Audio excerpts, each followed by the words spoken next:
17 ವರ್ಷಗಳ ಬಳಿಕ ಮತ್ತೊಂದ್ಸಲ T20 ವಿಶ್ವಕಪ್ನಲ್ಲಿ 2007ರಲ್ಲಿ ಯಾವ ಅಮೃತ ಗಳಿಗೆಯನ್ನು ನಮಗೆ ಭಾರತೀಯ ಪ್ಲೇಯರ್ಸ್ ಕೊಟ್ಟಿದ್ರು ಅದೇ ಅಮೃತ ಗಳಿಗೆಗೆ ನಾವೆಲ್ಲ ಮತ್ತೊಮ್ಮೆ ಟ್ರೋಫಿ ಎತ್ತಿ ಹಿಡಿಯೋದ್ರ ಮೂಲಕ ಅವನವನ ಈ ಸತಿ ಕಪ್ ನಮ್ದ.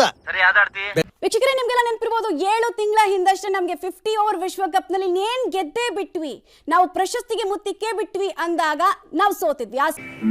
ಎಲ್ಲ ಗೆಲ್ಲೋ ಹಂತಕ್ಕೆ ಬಂದೇ ಸೋತಿರೋದು. ಕೋಟ್ಯಾಂತರ ಭಾರತೀಯ ಕ್ರೀಡಾಭಿಮಾನಿಗಳು ಕಾಯ್ತಾ ಇದ್ದಾರೆ. ಕುತೂಹಲದ ಘಟ್ಟವನ್ನ ನಾವು ತಲುಪಿಯಾಗಿದೆ. ಕೆಲವೇ ಕ್ಷಣಗಳಲ್ಲಿ ಅಂತಿಮ ವಿಶ್ವ ಸಮರಕ್ಕೆ ಕಹಳೆ ಕೂಡ ಮುಳುಗುತ್ತೆ. ಅದು ನಂಗೂ ಗೊತ್ತು. ವಿಶ್ವಕಪ್ನ ಕಿರೀಟ ಮುಡಿಗೇರಿಸಿಕೊಳ್ಳೋದಕ್ಕೆ ಹಸಿದ ಹೆಬ್ಬುಲಿಗಳು ಸನ್ನದ್ಧರಾಗಿದ್ದಾರೆ.